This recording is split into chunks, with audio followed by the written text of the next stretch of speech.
Shalom. Soyez bénis. Yahuwah est amour.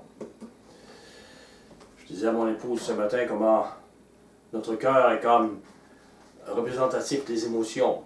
Lorsqu'il a une émotion, il va battre plus vite. Et lorsqu'on voit dans les écrans comment le sang afflue dans le cerveau, parce que le cerveau, c'est nos raisonnements, c'est toujours le battement, la vibration du cœur qui fait vivre. C'est un peu comme les émotions du maître dans l'univers. Tout ce qui fait vivre, c'est sa vibration d'amour. Il soutient la vie. C'est comme si les émotions partaient de notre cœur et vibraient dans nos raisonnements. Si les émotions de Yahuwah ne vivent pas dans nos raisonnements humains, nous sommes avec des émotions mauvaises. Nous gardons des raisonnements du premier niveau, alors que nous devons être du niveau de celui de Yahuwah, qui a été démontré par Yahushua Mashiach. Prenez avec moi Romains 9. Romains 9, verset 6. Je parle ce matin de la repentance personnelle et la repentance d'une nation. C'est une étude que j'ai amenée qui peut se voir, qui peut se vivre complètement en une étude, mais je l'ai coupée en deux. La suite est la semaine prochaine. Mais je trouve vraiment comme nécessaire d'amener la base que j'amène ce matin pour avoir l'enrichissement la semaine prochaine. Au verset 6, Romains 9, ce n'est point à dire que la parole de Yahuwah soit restée sans effet. Ce n'est pas parce qu'on voit l'Israël nation qui n'est pas repenti que la parole est sans effet. Car tous ceux qui descendent d'Israël ne sont pas Israël. Et bien qu'ils soient la postérité d'Abraham, que toutes ces choses sont vraies, ils ne sont pas tous ses enfants. Ils ne sont pas repentis. Mais il est dit en Isaac. Donc c'est une autre chose, comme une autre nation, qui vient d'Isaac, qui représente le Fils unique sacrifié, qui représente Yahushua Mashiach. Il dit, tu auras une postérité appelée de ton nom. C'est-à-dire que ce ne sont pas les enfants de la chair du nom de l'Israël nation, qui sont enfants de Yahuwah, mais que ce sont les enfants de la promesse, qui sont regardés comme la postérité. C'est l'Israël de la promesse. La parole parle d'une repentance personnelle, mais aussi d'une nation, l'Israël nation, qui ne se repent pas. Et la parole parle de l'Israël de la promesse, qui se repent. L'incompréhension de cela est une faille énorme qui empêche les gens religieux, zélés, mais religieux d'être éclairés sur le plan de Yahuwah pour l'Israël nation, comme pour l'Israël de la promesse. Les incrédules disent croire à la Bible, mais ils en sont scandalisés quand elle amène les vérités. Qui est l'Israël de la promesse? Et que révèle le Maître à leur sujet? La marche et les actions de Yahushua sur terre témoignent de cette œuvre et du rapport Israël-nation versus Israël de la promesse. Ça a toujours été ainsi. Les aveugles, Bible en main, Torah en main, sont scandalisés lorsque ceux qui ont été éclairés par totale grâce, leur parlent de cela. Ils ne peuvent soutenir la vérité. Et de la même façon, ils ne peuvent soutenir l'enseignement donné par Mashiach, puis par ses apôtres. Yahuwah a parlé par la bouche de Mashiach Et Mashiach a donné le merveilleux sermon sur la montagne.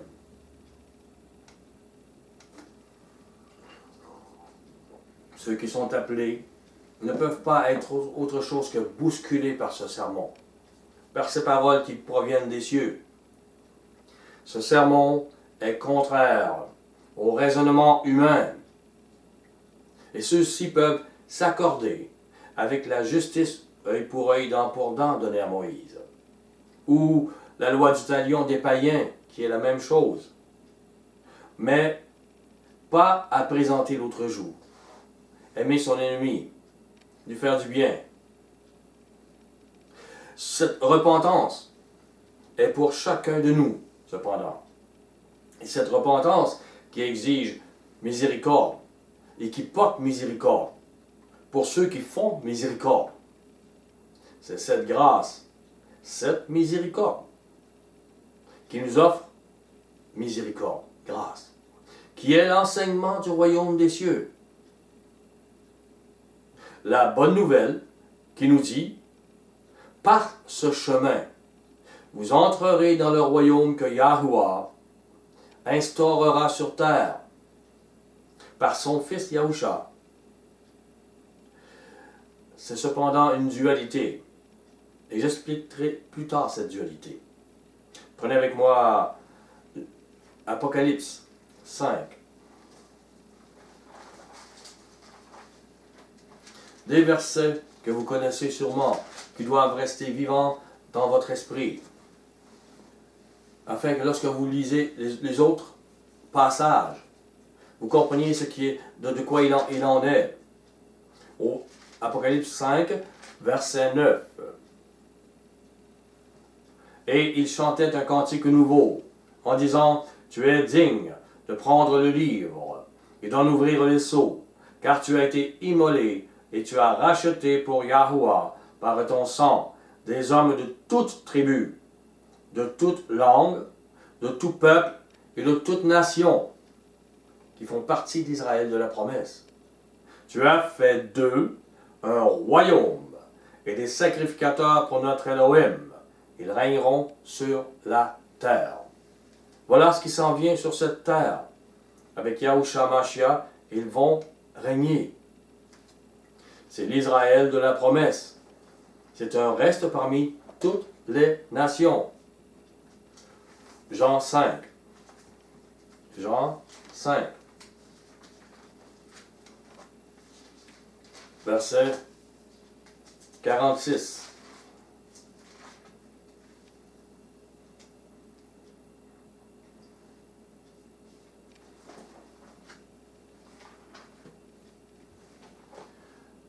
C'est que nul n'a vu le Père, sinon celui qui vient de Yahuwah. Celui-là a vu le Père. En vérité, je vous le dis, celui qui croit en moi a la vie éternelle. Nous devons croire les paroles de Yahusha, qui ont autorité, puisqu'elles sont celles de Yahuwah. Il ne s'agit pas de dire « je crois à Mashiach » et de rejeter ses paroles. Celui qui croit à Mashiach vit des paroles de Mashiach. Yahusha a donc parlé sur la montagne. Venez avec moi quelques paroles. Luc 6. Luc 6. 46. 46. Pourquoi m'appelez-vous maître, maître? Et ne faites-vous pas ce que je dis? Regardez, il ne s'agit pas de dire je crois à Mashiach. Il s'agit de faire ce qu'il dit. Je vous montrerai à qui est semblable tout homme qui vient à moi, qui entend mes paroles et qui les met en pratique. Il est semblable à un homme qui, bâtissant une maison, a creusé profondément. Il a été voir avec la lampe dans son cœur. Il a enlevé, il a mis les choses qui sont véritables et il a posé le fondement sur le roc. Une inondation est venue et le torrent s'est jeté contre cette maison sans pouvoir l'ébranler parce qu'elle était bien bâtie. Nous devons croire les paroles de Yahusha qui ont autorité. Au verset 49, mais celui qui entend et qui ne met pas en pratique est semblable à un homme qui a bâti une maison sur la terre sans fondement. Le torrent s'est jeté contre elle. Aussitôt, elle est tombée, et la ruine de cette maison a été grande. Quel homme aura foi dans les paroles de Yahusha? Quel Israël aura foi dans les paroles de Yahusha? Mashiach n'a pas aboli la loi, il l'a réformée. C'est écrit. Il a instauré une nouvelle alliance. C'est écrit. Un nouveau sacerdoce. C'est écrit. Qui aura foi dans ce qui est écrit? Qui aura foi en cela? Quels sont les humains et les églises qui vivent cela? Prenez avec moi Luc 7, verset 1. Luc 7, 1. Après avoir achevé tous ses discours devant le peuple qui l'écoutait, Yahusha entra dans Capernaum. Capernaum, c'est le village de Nahum, ou on peut dire le village de la consolation. C'est Nahum. Au verset 2, un centenier avait un serviteur auquel il était très attaché et qui était malade, sur le point de mourir. C'est l'extrême. Ce n'est pas son épouse, ce n'est pas son enfant, mais le centenier est très attaché à son serviteur. Il n'est pas simplement un serviteur, il semble un grand ami. Yahusha vient de descendre de la montagne. Son précieux sermon qui donne la foi, le chemin, la vie, qui révèle la grâce miséricorde. Il a prêché la vérité.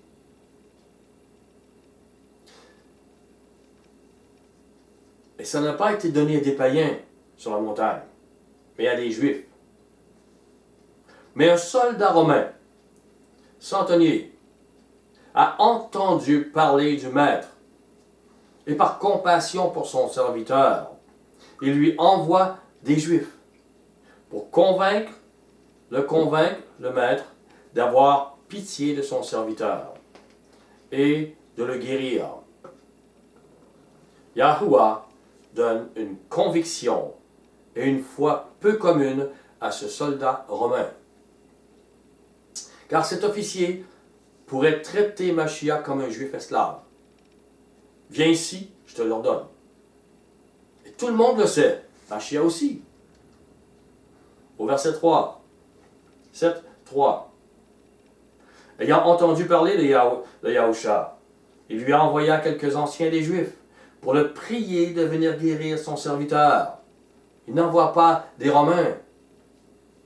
Il dit, il veut respecter, il veut... tu sais. Ils arrivèrent auprès de Yahusha et lui adressèrent d'instantes supplications, disant, il mérite que tu lui accordes cela. Il aime notre nation. C'est lui qui a bâti notre synagogue. Yahusha, étant allé avec eux, n'était guère éloigné de la maison, quand le centenier envoya des amis pour lui dire, Maître, ne prends pas tant de peine, car je ne suis pas digne que tu entres sous mon toit. Le Maître s'en vient chez lui. Il pourrait avoir la dignité de le recevoir. Mais il voit tellement la grandeur dans le Maître qu'il dit, je n'en suis pas digne. Il pourrait laisser faire, son serviteur serait guéri. Il pourrait dire après, hey, j'ai reçu Mashiach, le prophète, le Maître. Ce païen reconnaît la grandeur du Maître. Et lui, de sa place de vil serviteur, dans le royaume spirituel, il n'est pas digne, il se trouve beaucoup trop souillé pour que le maître entre dans sa demeure souillée. C'est quelque chose. Parce qu'un centenier romain sera beaucoup plus élevé que les petits ennemis. Au verset 7.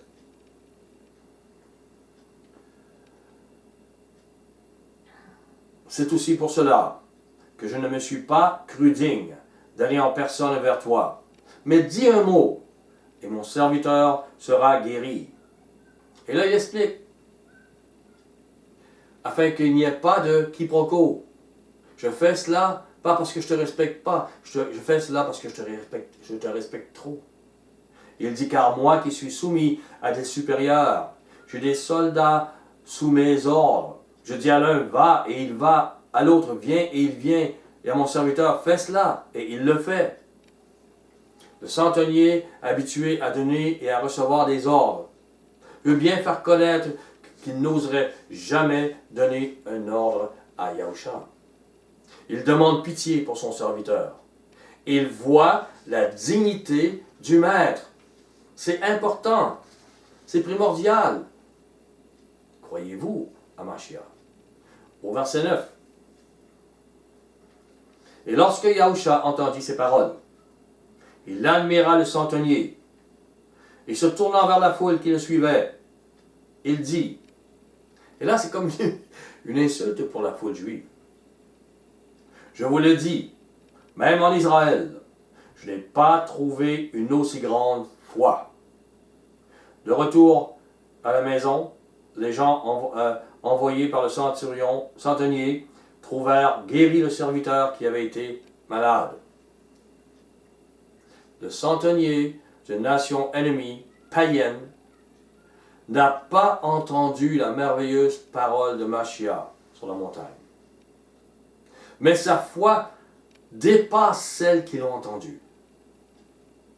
Ce que le centenier a entendu de Mashiach par d'autres a été suffisant pour qu'il ait une grande foi. Alors que la majorité juive, inondée des paroles du maître, demeure incrédule. Ils le remettent toujours en question. Lorsque les gens écoutent les serviteurs, que ce soit même aujourd'hui, ils remettent, et qui sont incrédules, ils peuvent être très zélés, mais ils vont toujours remettre en question ce que vous dites. Toujours, toujours. Par rapport que, pour qui tu te prends? Est-ce que c'est mieux? Est-ce que... Toujours, c'est pareil. Ils le faisaient pour le maître. Mais pas le centenier. Au verset 11. Le jour suivant, Yahusha alla dans une ville appelée Naïm. Ses disciples et une grande foule faisaient route avec lui. Et lorsqu'il fut près de la porte de la ville, voici, on portait en terre un mort, fils unique de sa mère, qui était veuve, et il y avait avec elle beaucoup de gens de la ville. Le maître, l'ayant vue, fut ému de compassion pour elle, et lui dit, ne pleure pas. Il s'approcha, toucha le cercueil. Ceux qui le portaient s'arrêtèrent, et il dit, jeune homme, je te le dis, lève-toi. Et le mort s'assit, et se mit à parler. Yahusha le rendit à sa mère. Tous furent saisis d'une grande crainte. Ils glorifiaient Yahuwah en disant, un grand prophète apparut parmi nous, et Yahuwah a visité son peuple. Cette parole sur Yahusha se répandit dans toute la Judée et dans tout le pays d'alentour. On peut y voir ici une dualité. L'Israël nation ne sera plus veuve. Elle verra un jour le Fils unique, Mashiach.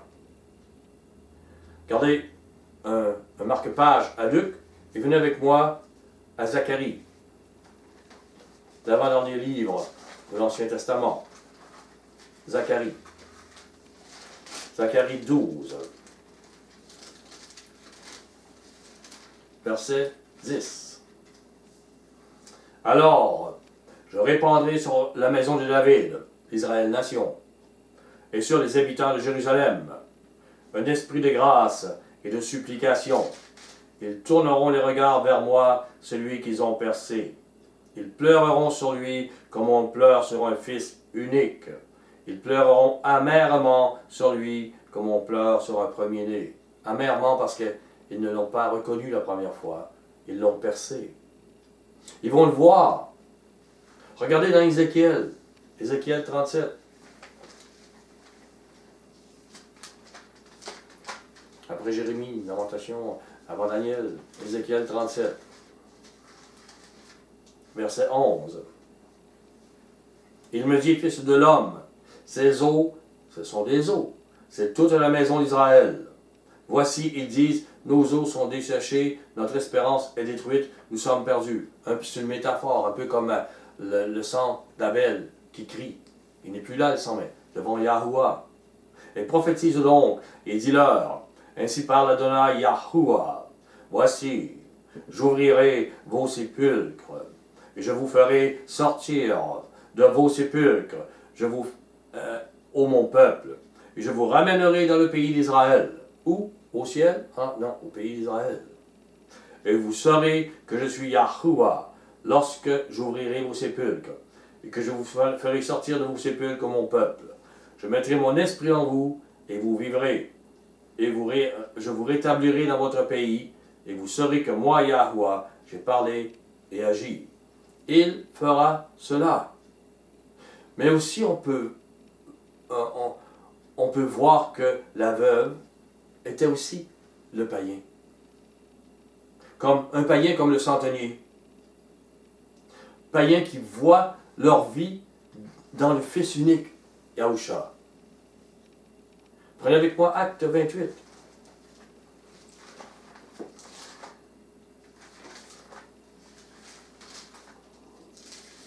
Tout est dans le plan du Maître.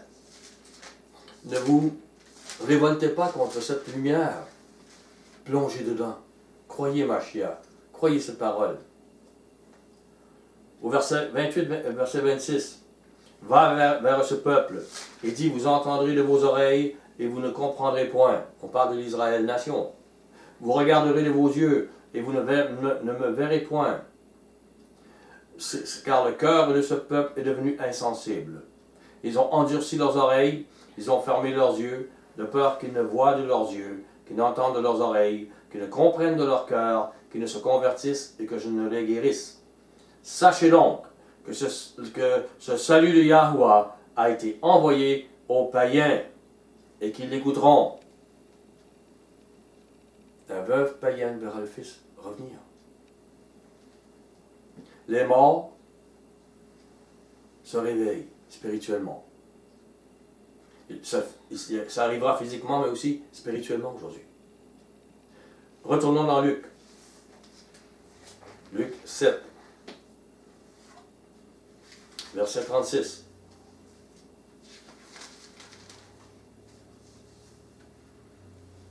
Un pharisien pria Yahusha de manger avec lui.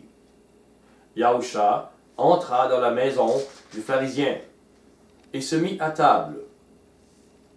Malgré l'enseignement de Mashiach, le pharisien ne se trouve pas indigne de le recevoir. Il est irréprochable. Il est incrédule devant le maître, devant sa dignité.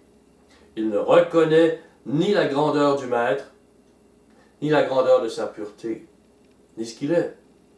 Au verset 37.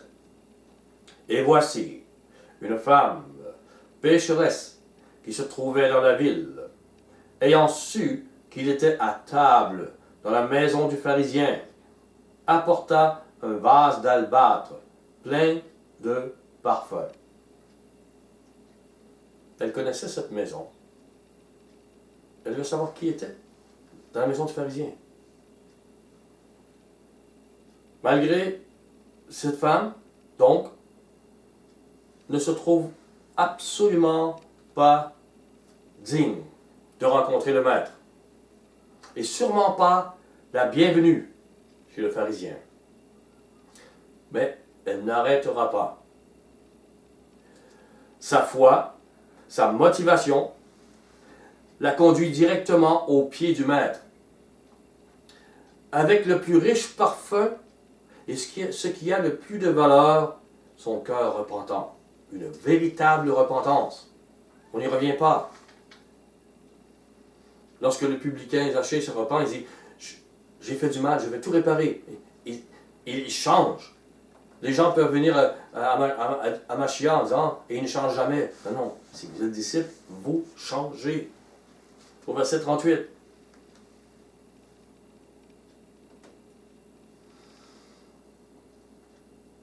Et elle se tint derrière, aux pieds de Yahusha.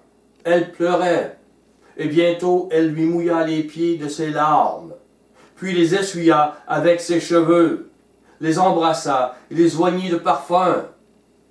Pour elle, c'était la plus grande chose qu'elle pourrait faire dans sa vie. Elle se moquait d'être sale, elle se moquait d'avoir les cheveux sales, elle se moquait. Elle voulait, maître, maître. Elle ne se trouve pas digne d'être debout, pas digne d'être au devant.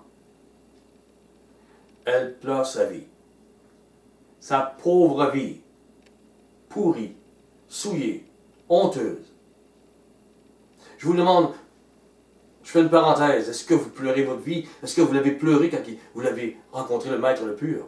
Ou l'avez-vous rencontré?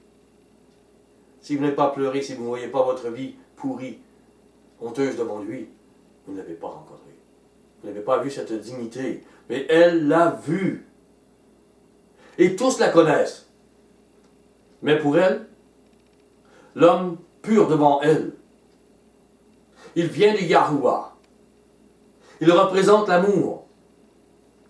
Celui à qui on peut demander pardon. Il est le juste de Yahuwah. Elle le sait. Le pharisien ne le sait pas, mais elle le sait. Elle ouvre son cœur. Elle ouvre sa vie. Elle demande pitié, pardon. Elle veut changer sa vie. Elle n'en peut plus. Et le maître d'une nouvelle vie est là, dans la maison de ce pharisien. Elle en voit l'importance. Elle met sa vie devant le maître. Ce que ne peut absolument pas comprendre le pharisien. Non seulement il ne le fait pas, il ne le comprend absolument pas. Les pharisiens d'aujourd'hui, où il y a près de 2000 ans, juifs ou non juifs, car le pharisaïsme est un état d'esprit, ce n'est pas une race. Les pharisiens ne peuvent comprendre. Luc 7, 39. Le pharisien qui l'avait invité, voyant cela, dit en lui-même, si cet homme était prophète, il saurait qui et de quelle espèce est la femme qui le touche. Il saurait que c'est une pécheresse. Tu dois me prouver que tu es prophète. Tu dois me prouver que tu es ce que tu es. Je ne le crois pas encore. Je t'ai invité, mais tu dois me prouver. Les gens peuvent venir ici. C'est toujours à prouver. Mais la parole est la parole. Le pharisien met en doute Machia. Il n'a pas foi en lui et en ses paroles. Si le pharisien voyait le digne, le juste, le roi, le pur dans sa maison, s'il avait foi de qui est Yahusha, il ne douterait pas du maître. Et il saisirait ce qui se passe dans sa maison. Ce qui arrive avec cette femme. Il vivrait la même repentance que la femme et la grandeur d'avoir Yahusha chez lui. Mais il ne le vit pas. Le pharisien n'est pas prophète. Comment c'est-il pour cette femme? Certains pharisiens la connaissent-elles intimement?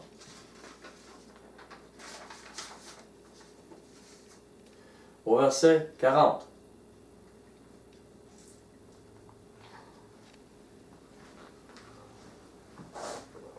Yahushua prit la parole et lui dit, Simon, j'ai quelque chose à te dire. Maître, parle, répondit-il. Bien qu'il n'ait pas parlé, Yahushua connaissait les pensées du pharisien. Et il veut que celui-ci porte une attention particulière. Parce qu'il lui dit, Simon, j'ai quelque chose à te dire. Écoute la leçon. Ce que tu ne comprends pas, ce que tu ne vois pas. Au verset 41, un créancier avait 2 débiteurs. L'un devait 500 deniers et l'autre 50. Machia donne, dans un sens, le nom de 500 deniers à cette femme et 50 deniers aux pharisiens. Car cette femme voit sa souillure et comment elle n'est pas digne du salut. Comment elle ne peut pas payer pour son salut. Le pharisien, lui, ne voit pas sa souillure. Il se croit digne du salut. Il se croit juste. Il a de quoi payer. Il suit la loi. L'être humain ne voit pas comme il n'est pas digne du salut. C'est pourquoi il condamne beaucoup de monde. Comme tous les cœurs sont souillés et ont besoin de pleurer au pied de Mashiach, il ne voit pas cela. Tant qu'on ne le voit pas, on demeure accusateur. Pharisien. J'ai été toutes sortes de choses dans ma vie, j'ai changé. L'amour, le ci, de ça, du pharisaïsme, certainement. Plus qu'on se croit, plus qu'on vit des règles, plus qu'on vit, oh, l'autre ne le vit pas, il ne fait pas ci, il ne fait pas... On accuse. Maintenant, j'apprends. Non, regarde ton cœur et aime l'autre. Tant qu'on ne voit pas le besoin de l'amour du Maître pour nous, sa miséricorde, on ne donne pas miséricorde et amour pour ceux qui nous offensent, ou que l'on trouve de grands pécheurs, des idolâtres religieux. Les gens ne voient pas la pureté du Maître et se croient assez justes pour entrer dans son royaume. Ne regardez pas les autres. Regardez-vous. Et je vous assure, je me suis regardé, je me regarde encore. La poutre est sans amour. La poutre est sans amour. Le Maître parle de l'amour pour enlever la paille dans l'œil du pharisien. On se voit toujours avec la paille et l'autre la poutre. Mais le Maître lui dit, non, regarde, ta poutre, vous avez tous une poutre. Et lorsque vous l'enlevez, vous commencez à ressembler à mon image, à moi, de miséricorde.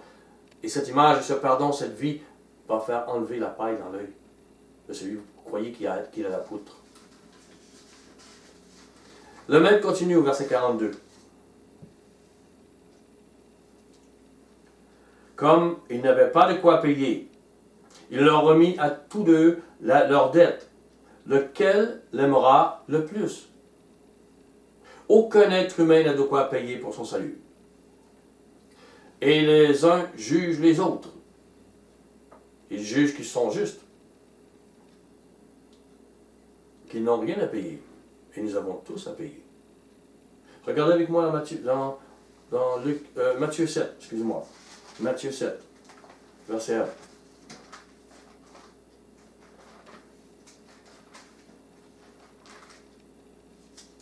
Je ne parle pas ici de quelqu'un qui ne peut pas se repentir.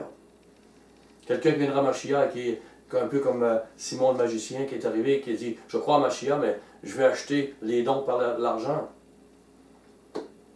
Sa repentance n'est pas une vraie repentance.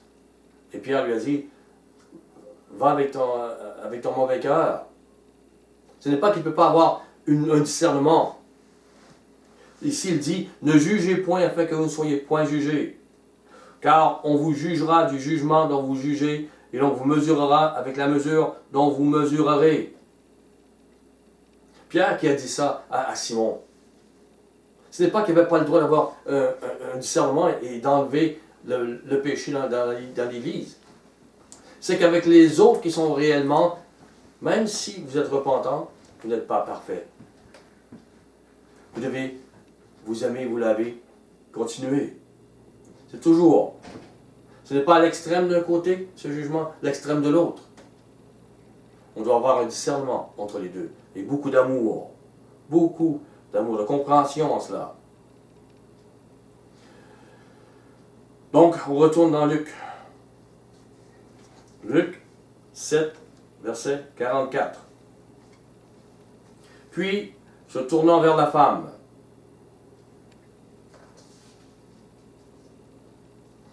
verset 43, excusez-moi.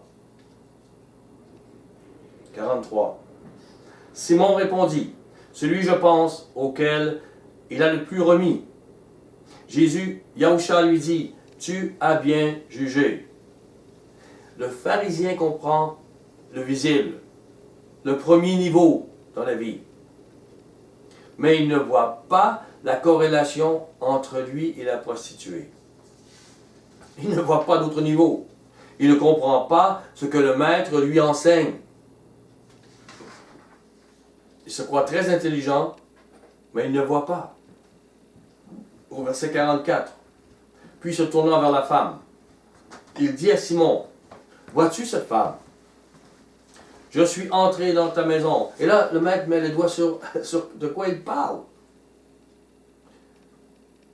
Et tu ne m'as point donné d'eau pour laver mes pieds.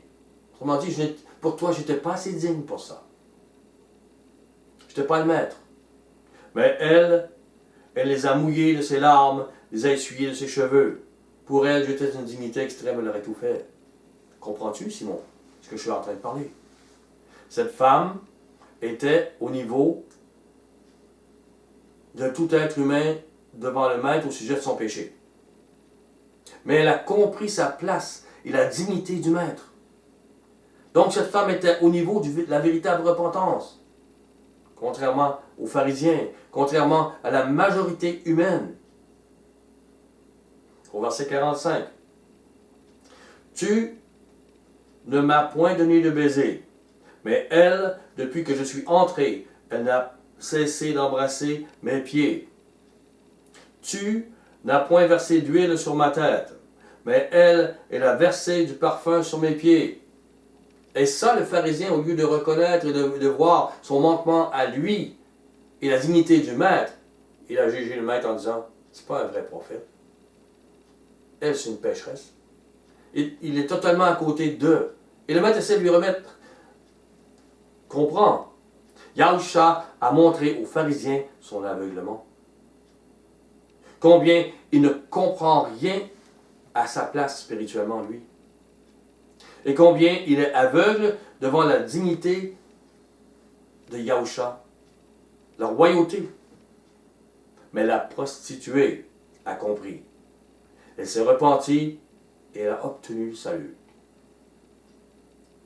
Où est l'humain qui a de la foi? Où est l'humain qui a une véritable repentance aujourd'hui? Où est l'humain qui reconnaît l'amour?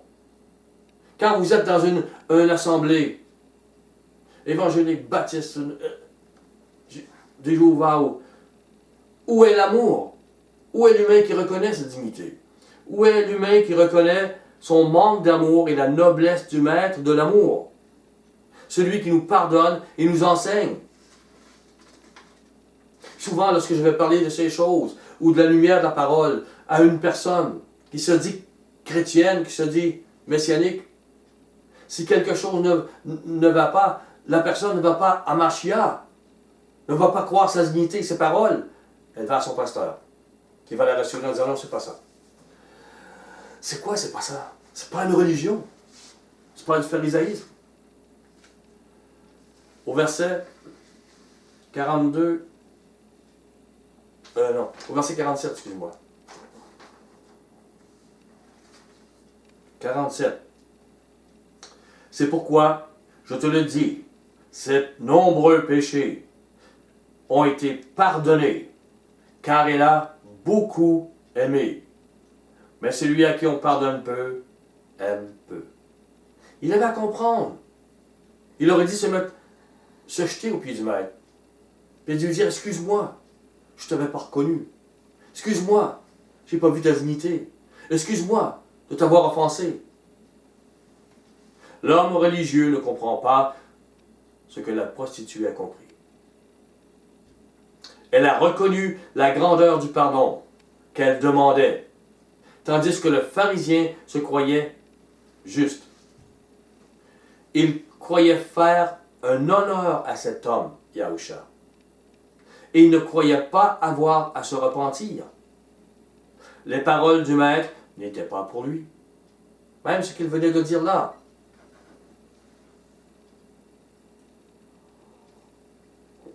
Et prenez garde, dans votre compréhension biblique, votre zèle religieux, d'être de nature pharisienne, sans miséricorde. On reconnaît l'arbre par les fruits.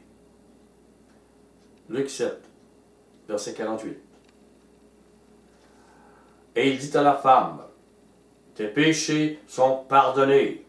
Waouh! Ceux qui étaient à table avec lui se mirent à dire en eux-mêmes, qui est celui-ci qui pardonne même les péchés? Ils ne reconnaissent pas sa dignité.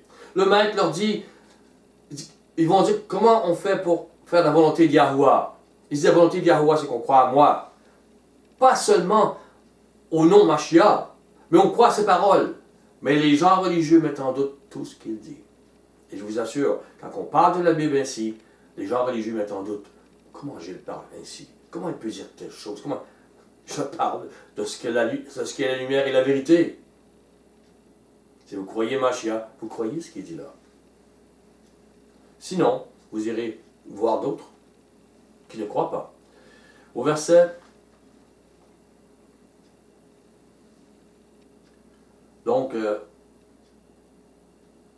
il dit au verset 49, mais Yahusha, au verset 50, dit à la femme, ta foi t'a sauvée, va en paix.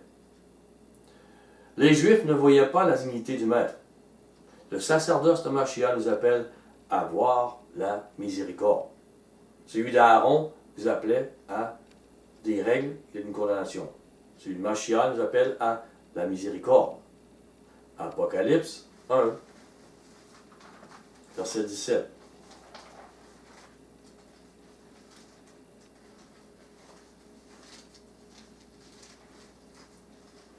C'est tellement une réalité dans laquelle je veux que vous entriez. C'est tellement, notre esprit est tellement habitué à voir l'inverse de ce que je vous dis ce matin, que oui, ça peut paraître long. Comment changer toute une vie que vous avez appris de vos parents, qui ont appris de leurs parents, qui ont appris leur religion, qui ont appris leur philosophie? Comment le changer en disant, en 5 minutes, non, non, vous devez voir, vous devez manger, vous devez plonger. Si vous aimez Mashiach, vous allez passer des heures à écouter ce qu'il a dit. Et à comprendre ce qu'il a dit, à dire, waouh, ce matin, nous avons été nourris. Au verset 17. Quand je le vis, je tombais à ses pieds comme mort. pas n'importe comment. Pas en disant bonjour. Mon frère, Mashiach. Comme mort. Il posa sur moi sa main droite en disant, ne crains point. Je suis le premier et le dernier et le vivant. J'étais mort, et voici, je suis vivant au siècle des siècles, et je tiens les clés de la mort et du séjour des morts. L'apôtre Jean a consacré sa vie à servir Mashiach. Il était ce qui était appelé l'apôtre aimé. Il était peut-être le plus jeune, il était celui qui s'appuyait sur Mashiach, et pourtant lorsqu'il le voit, il voit tellement sa pureté, sa grandeur, c'est qu'il ne se trouve rien. Il se jette devant lui, comme mort. Il est en prison à cause de cela, parce qu'il croit au Maître, il est consacré. Mais lorsqu'il voit le Maître, il se trouve absolument indigne d'être debout devant lui. Comment voyez-vous le Maître aujourd'hui? Comment vous croyez-vous digne, vous, et lui digne? Qui est-il pour vous? Jean est écrasé par la pureté et la dignité de Yahusha. L'êtes-vous aussi? Celui à qui on pardonne peu, aime peu. L'apôtre Jean aime beaucoup. Même malgré qu'il a consacré toute sa vie, il sait que le Maître a pardonné la vie. Et on pourrait dire, oui, mais Jean était un saint, oui. Mais Jean savait, sa pureté n'était pas celle du Maître. Il a reconnu que la souillure humaine ne peut se présenter, se tenir devant le Maître de la pureté, le Maître de l'amour. Si vous pouvez voir ce qu'il y a de souillé en vous, et comment vous avez besoin de la miséricorde du Maître, alors vous pardonnerez la souillure des autres. Vous leur donnerez la miséricorde que vous voulez qu'il vous soit donné. Puis, la véritable repentance se reconnaît par les fruits, encore une fois. Comme je disais, Simon le magicien n'avait pas la véritable repentance. Ananias et Saphira non plus. Ils ont été jugés. Ce n'est pas qu'il ne peut pas y avoir, mais c'est ni un extrême ni l'autre extrême. L'amour. Le verset 50, je reviens encore. Luc 7, verset 50. Merveilleux verset qui dit, mais Yahushua dit à la femme, ta foi t'a sauvé. Va en paix. C'est le pharisien qui l'invite dans sa maison. C'est le pharisien qui lui offre du vin, qui lui offre de la nourriture, qui lui offre le bœuf ou l'agneau, qui lui offre. Et il dit à la femme, c'est toi. C'est toi la prostituée qui. Ta foi t'a sauvé. Et le manque de foi du pharisien ne l'a pas sauvé. Avez-vous la foi pour reconnaître le Maître, sa dignité, la religiosité de ce monde, le zèle à suivre un culte impie ou celui de la première alliance, ou tout autre, avec la souillure. Quand on garde la souillure dans notre cœur, on ne peut pas voir. On reste pharisien. Le souillé qui juge votre culte ou votre statut social, ou vos études, etc. Combien de personnes disent, est-ce que tu as fait l'université, Gilles? Est-ce que tu as un diplôme? Est-ce que... Regardez la dignité et l'amour du Maître. Et ça me suffit. Je suis à ses pieds. Si vous voulez être à ses pieds, c'est correct. Si vous ne voulez pas, vous n'êtes pas avec Gilles. Ni avec Julie. Nous sommes à ses pieds. Nous sommes prêts à pleurer, à crier, sauve au Maître. Merci. Et c'est lui qui agit, qui nous relève, qui met la main sur... Relève-toi, mon serviteur. J'ai besoin de toi pour parler. Mais je suis toujours à ses pieds. Malgré son âge et sa prison, l'apôtre Jean se jeta aux pieds de Machia, lui indigne, devant le digne. Comment peut-on se repentir sans reconnaître Yahushua, sa pureté, sa dignité? C'est impossible. Jean était totalement repenti. Et le Maître pouvait lui donner la vie éternelle, la royauté, la puissance, l'autorité, sans aucune crainte que l'orgueil, la soif du pouvoir, la souillure enveloppent son cœur dans le futur. Jean aime le Maître. Le Maître aime Jean. Si vous ne prenez pas ce chemin, cette vérité, vous ne pouvez obtenir la vie éternelle. Qui vous êtes et ce qu'il est très important à voir. Le pharisien ne le voyait pas.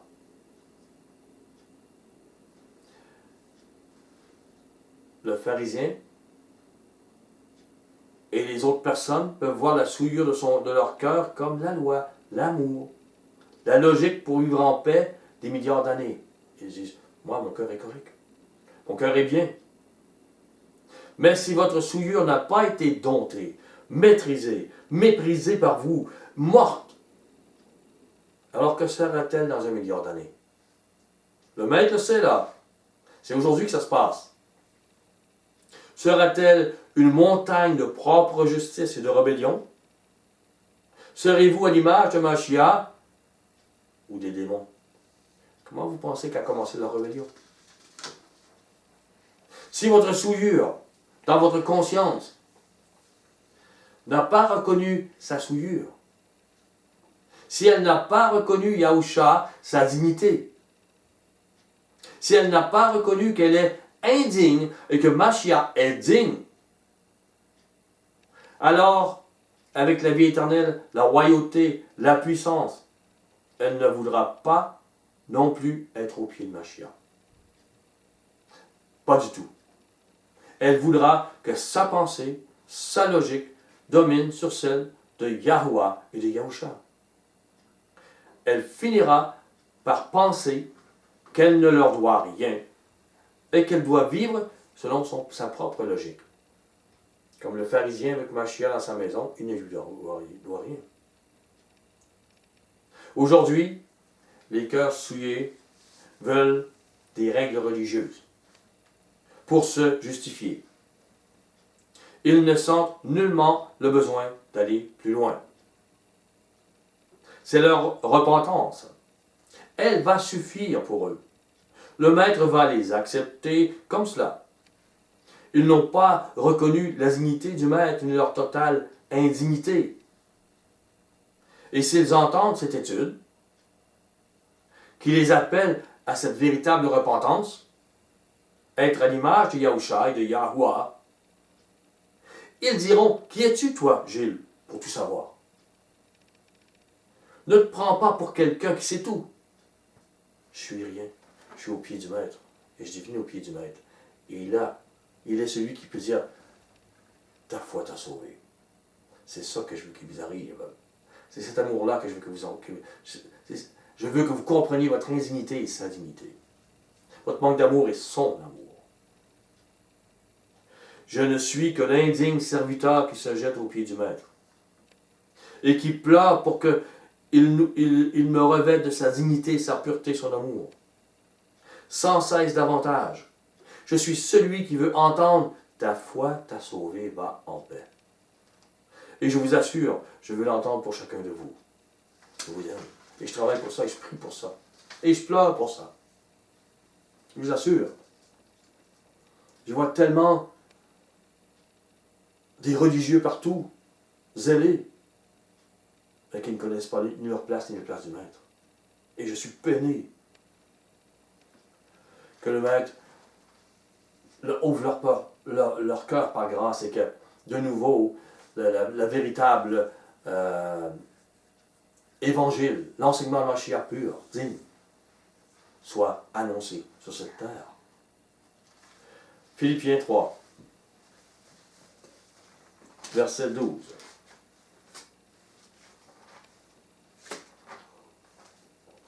Paul est mis à mort et détesté à cause de Mashiach, est zélé. Paul est complètement est consacré. Paul est décrié. Paul, il ne vit que pour Mashiach. Et il dit, si je vis, c'est pas moi qui vis, c'est Mashiach qui vit en moi. Mais malgré cela, il dit au verset 12, ce n'est pas que j'ai déjà remporté le prix. C'est les gens vont dire, ah, je fais une prière, bon, et puis je suis consacré, puis j'ai le prix. Et Paul, malgré tout ça, malgré son grand ministère, il dit, ce n'est pas que j'ai remporté le prix, ou que j'ai déjà atteint la perfection. Le Maître nous amène à cela. Mais je cours pour tâcher de saisir ce prix-là. Puisque moi aussi, j'ai été saisi par Yahushua Mashiach. Il m'appelle, il vous appelle. Il m'appelle. Frère, je ne pense pas l'avoir saisi. Mais je fais une chose. Oubliant ce qui est en arrière, me portant vers ce qui est en avant, je cours vers le but pour remporter le prix de la vocation céleste de Yahuwah en Yahushua Mashiach. Il va être totalement à l'image de Yahushua Mashiach. Nous devons rechercher cela aussi. 1 Pierre 4.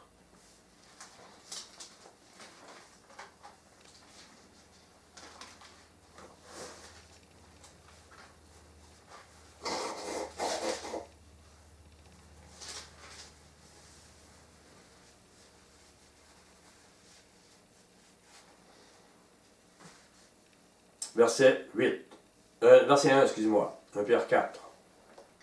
Ainsi donc, Mashiach ayant souffert dans la chair, votre Maître a souffert pour vous. Vous aussi, armez-vous de la même pensée. Êtes-vous plus digne que le Maître? Il a souffert pour vous et vous? Non, non, pas moi, je suis aimé. Vous êtes plus que Mashiach. Car celui qui a souffert dans la chair en a fini avec le péché. Il ne vit plus pour lui-même. Il a mis sa chair sur l'autel. Et dit, papa, fais ce que tu veux avec, en Yahushua Mashiach. Souffrance ou joie, je t'appartiens. Afin de vivre non plus selon les convoitises des hommes, mais selon la volonté de Yahuwah, pendant le temps qu'il lui reste à vivre dans la chair. C'est assez en effet d'avoir dans le temps passé accompli la volonté des païens, en marchant dans le dérèglement, les convoitises, l'ivrognerie, les orgies et les idolâtries criminelles. Et pour vous, cessez de chercher et de juger les choses que l'on voit. Jugez les souillures invisibles de votre cœur. Avec l'esprit pur du Maître, prenez la lampe de la parole de vérité, celle de Yahushua, et fouillez les profondeurs de votre cœur. Rejetez toute souillure, tout ce qui n'a pas pour fondement l'amour. Prenez garde. Cependant, je ne dis pas l'amour de vous-même. Les désirs de votre chair sont souillures et non pas amour. Il y a 2 grands commandements. Aime ton Créateur, ton Père. Aime Yahuwah de toute ta force, toute ta pensée. Et aime ton prochain comme toi-même.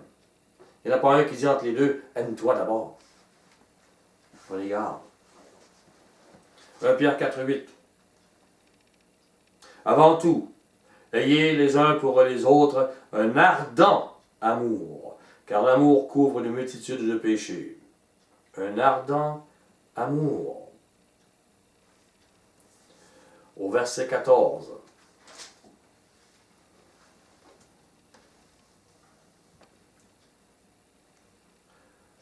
Si vous êtes outragés pour le nom de Mashiach, vous êtes heureux, parce que l'Esprit de gloire, l'Esprit de Yahuwah repose sur vous.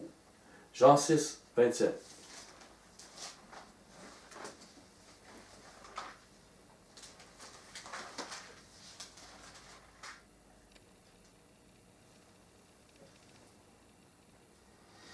Travaillez, non pour la nourriture qui périt, mais pour celle qui subsiste pour la vie éternelle, et que le Fils de l'homme vous donnera, car c'est lui que le Père, que Yahuwah lui-même a marqué de son sceau.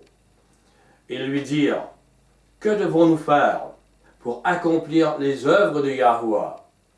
Et Yahushua leur dit, l'œuvre de Yahuwah, c'est que vous croyez en celui qu'il a envoyé. La majorité va suivre aujourd'hui un messie babylonien égyptien. Et quand ils arrêtent cela, une grande partie, avec leur esprit religieux, vont suivre Moïse dans le désert de Sinaï. Mais Mashiach a réformé la loi. Qui va le suivre? Mashiach a parlé d'un autre message. Qui va le suivre? Qui va croire? Au verset 37. 37. Tous ceux que le Père me donne viendront à moi, et je ne mettrai pas dehors celui qui vient à moi, car je suis descendu du ciel pour faire non ma volonté, mais la volonté de celui qui m'a envoyé. Yahushua n'était pas souillé, car il faisait toujours la volonté de son Père depuis l'éternité. Combien plus nous devons-nous mourir à notre volonté, à notre souillure, pour vivre la volonté de Yahuwah. Matthieu 6.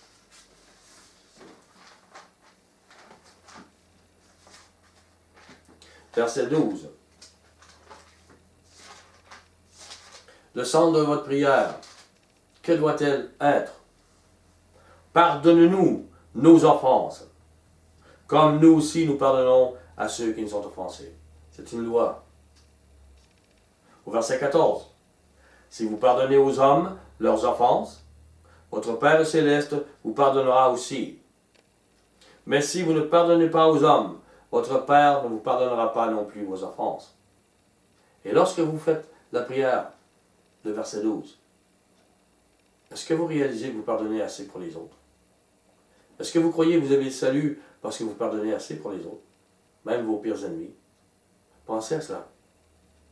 Voilà la base de l'enseignement de Mashiach, la base de l'Évangile, qui conduit à recevoir miséricorde. Voilà les paroles de Mashiach. Croyez-vous Mashiach? Voilà la justice du sacerdoce de Melchisédek, celui de votre grand sacrificateur Yahusha. Matthieu 5, verset 20. 5, 20. Car je vous le dis, si votre justice ne surpasse celle des scribes et des pharisiens, vous n'entrerez point dans le royaume des cieux. Ce n'est pas que vous pouvez faire une loi parfaitement.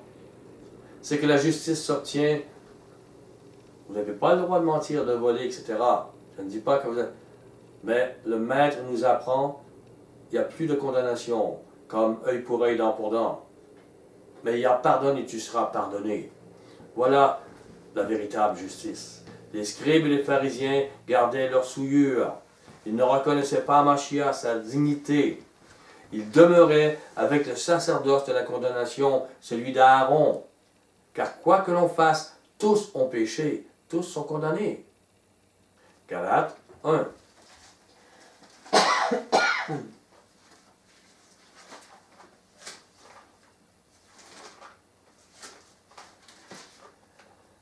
Galates 1, verset 11. Je vous déclare, frères, que l'évangile, c'est-à-dire l'enseignement qui a été annoncé par moi, n'est pas de l'homme. Cet enseignement n'est pas de l'homme. Et ce n'est pas seulement dire je crois à Jésus ou à Yahusha. Les démons croient à Yahweh et ils tremblent, mais ils ne sont pas sauvés. Galates 2, verset 3.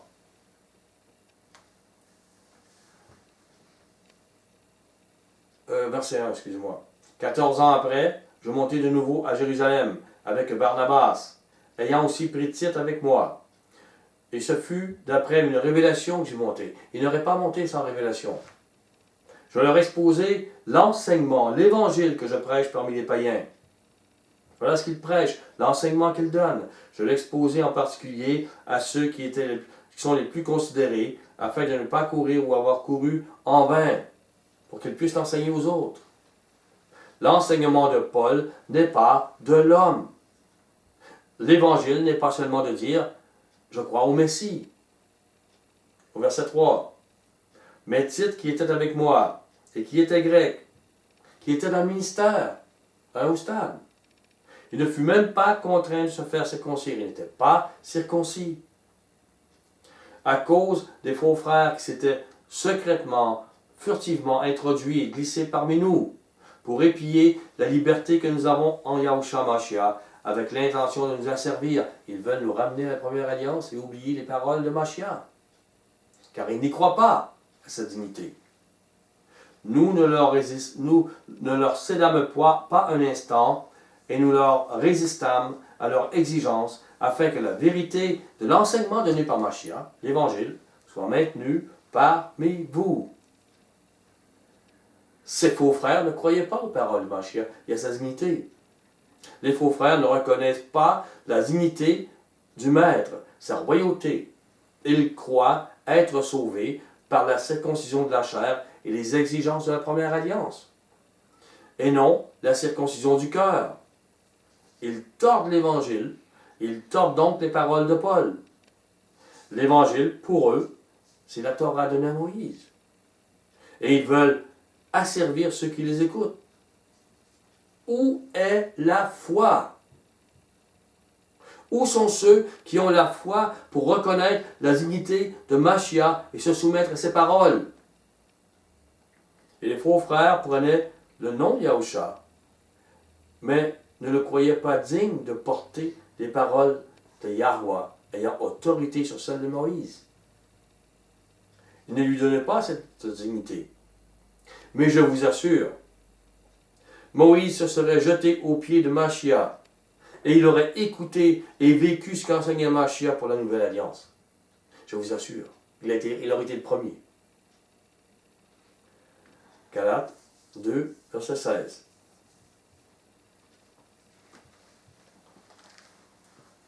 Néanmoins, sachant que ce n'est pas par les œuvres de la loi que l'homme est justifié, mais par la foi en Yahushua Mashiach, nous aussi, nous avons cru en Yahushua Mashiach, afin d'être justifiés par la foi en Mashiach, et non par les œuvres de la loi, parce que personne ne sera justifié par les œuvres de la loi.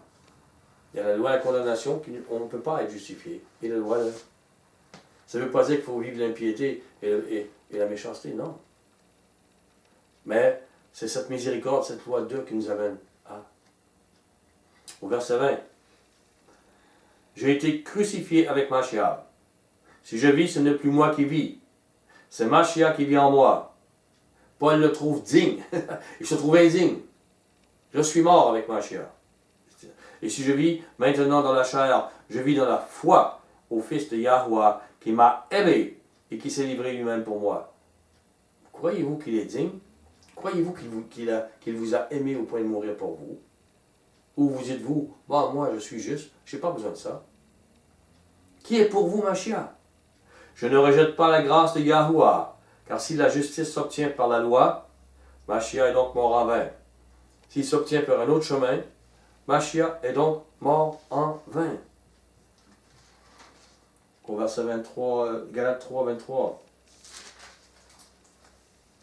Avant que la foi vienne, nous étions enfermés sous la garde de la loi. Et là, il parle de la foi en Mashiach, la dignité de Mashiach, en vue de la foi qui devait être révélée. Ainsi, la loi a été donnée comme un précepteur, un enseignant, pour nous conduire à Mashiach, afin que nous soyons justifiés par la foi. La foi étant venue, nous ne sommes plus sous ce précepteur. Voilà. Retournons dans Galates 5, verset 19.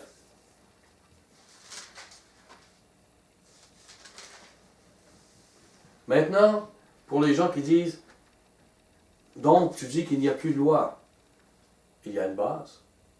C'est pas par ça qu'on est sauvé, mais il y a une base. Paul dit au verset 19, or les œuvres de la chair sont évidentes. Ce sont la débauche, donc on ne peut pas être débauché. L'impureté, on ne peut pas être impur. Le dérèglement, l'idolâtrie, la magie, la rivalité, les querelles, les jalousies, les animosités, les disputes, les divisions, les sectes, l'envie, l'ivrognerie, les excès de table et les choses semblables. Est-ce que vous trouvez des choses semblables en ouvrant votre télévision? Est-ce que vous voyez dans ce monde ce qui se passe? Est-ce que vous voyez dans certaines églises ce qui se passe? C'est toujours la même chose. Ils brisent le fondement de ce qui est la pureté, de ce qui est, on pourrait dire, la loi. Mais je vous dis d'avance, comme j'ai déjà dit, que ceux qui commettent de telles choses n'hériteront point le royaume de Yahuwah. Donc, il y a une base. Voilà cette base. Nous n'avons toujours pas le droit de pécher, mais cela ne nous sauve pas. Au verset 22, mais le fruit de l'esprit, c'est l'amour, la joie, la paix, la patience, la bonté, la bienveillance, la fidélité, la douceur, la maîtrise de soi. Il dit, la loi n'est pas contre ces choses. Ceux qui sont à Yahushua Mashiach ont crucifié la chair et ses passions et ses désirs. Si nous vivons par l'esprit, marchons aussi selon l'esprit. Ceux qui ont reconnu Yahushua, sa dignité, ont crucifié leur souillure. Et ils ne vivent pas pour des règles. Ils sont les règles de l'amour en eux. Leur cœur vit les émotions de Yahuwah. Et c'est pourquoi les choses ont changé autour d'eux. Au verset 26, ne cherchons donc pas une vaine gloire, en nous provoquant les uns les autres, en nous portant envie les uns aux autres. On ne doit pas marcher selon les règles. Galates 6, verset 8. Celui qui sème pour sa chair moissonnera de la chair la corruption, mais celui qui sème pour l'esprit moissonnera de l'esprit la vie éternelle. Le pharisien dans sa maison moissonnait pour sa chair. Et il jugeait tout ce que le maître lui amenait. Il n'y avait pas de dignité. La prostituée, elle a changé. Elle a pleuré. Elle a mis sa vie. Elle a semé pour l'esprit. Et je vous garantis, elle s'est relevée comme une femme pure. Elle était plus pure que toutes les femmes qui n'étaient pas prostituées. Elle a reconnu. Et l'esprit est sûrement venu sur elle pour son salut. Nous devons comprendre ces choses. C'est une réalité.